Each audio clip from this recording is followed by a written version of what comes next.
दोस्तों, मार्च 2026 की सुबह दुनिया की सियासत में एक बड़ा मोड़ लेकर आई है। अमेरिका के राष्ट्रपति डोनाल्ड ट्रंप ने ऐलान कर दिया है कि ईरान के साथ जारी जंग अब जल्द ख़त्म हो सकती है।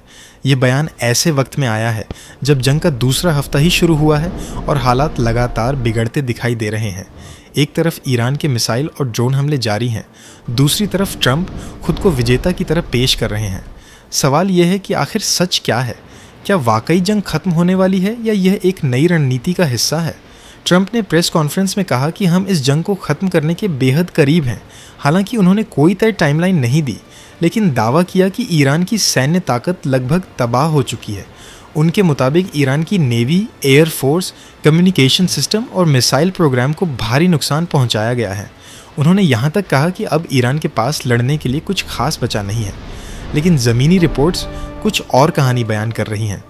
पिछले एक हफ्ते में ईरान के जवाबी हमलों में अमेरिकी फ़ौज को नुकसान उठाना पड़ा है। खाड़ी क्षेत्र में मौजूद अमेरिकी ठिकानों, नेवल बेस और सहयोगी देशों के सैन्य अड्डों पर हमले हुए हैं। ऐसे में ये सवाल उठना लाजमी है कि अगर ईरान पूरी तरह कमज़ोर हो चुका है तो हमले कैसे जारी हैं। ट्रंप ने जंग खत्म करने की एक शर्त भी रखी है।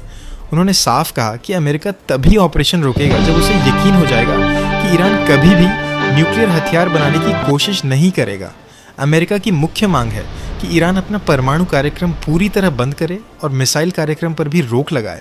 दूसरी तरफ ईरान हमेशा ये कहता रहा है कि उसका परमाणु कार्यक्रम शांतिपूर्ण उद्देश्यों के लिए है। यहाँ एक बड़ा विरोधाभास भी दिखता है। अगर अमेरिका का दावा है कि उसने ईरान की न्यूक्लियर सुविधाओं को नष्ट कर दिया है, तो फिर उसी कार्यक्रम को बंद करने की शर्त क्यों रखी जा रही है? क्या यह बयानबाजी घरेलू राजनीति के लिए है या अंतर्राष्ट्रीय दबाव बनाने की रणनीति? ट्रंप का आक्रामक अंदाज भी चर्चा में है। उन्होंने संकेत दिया कि अगर ईरान का नया नेतृत्व अमेरिका की शर्तें नहीं मानेगा तो सख्त कदम उठाए जाएंगे। ये सीधी चेतावनी है। लेकिन क्या इस तरह की धमकियां हालात को शांत करेंगी या आग में घी डालेंगी? जानकार मानते हैं कि यह एक तरह का साइकोलॉजिकल वॉरफेयर भी हो सकता है। एक तरफ जीत का ऐलान, दूसरी तरफ कड़ी शर्तें, ताकि बातचीत की टेबल पर बढ़त हासिल की जा सके। इस बीच वैश्विक राजनीति भी तेज़ी से करवट ले रही है। रूस और यूरोप की भूमिका, तेल और गैस की कीमतें, खाड़ी देशों का रुख, ये सब इस संघर्ष को और जटिल बना रहे हैं। अगर जंग लंबी खिंचती है तो इसका असर सिर्फ अमेरिका और ईरान तक सीमित नहीं रहेगा, बल्कि पूरी दुनिया की अर्थव्यवस्था पर पड़ेगा। तेल की कीमतें बढ़ेंगी, बाजार अस्थिर होंगे और क्षेत्रीय तनाव और गहराएगा।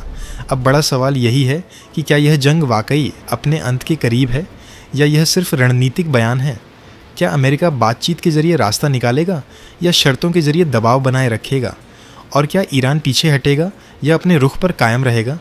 आने वाले दिन तय करेंगे कि यह संघर्ष इतिहास में एक छोटी झड़प के रूप में दर्ज होगा या एक लंबे भू राजनीतिक टकराव की शुरुआत बनेगा। फिलहाल इतना तय है कि 10 मार्च 2026 का यह बयान अंतर्राष्ट्रीय राजनीति में एक अहम मोड़ बन चुका है। आप क्या सोचते हैं? क्या जंग सच में ख़त्म होगी या अभी और बड़ा खेल बाकी है?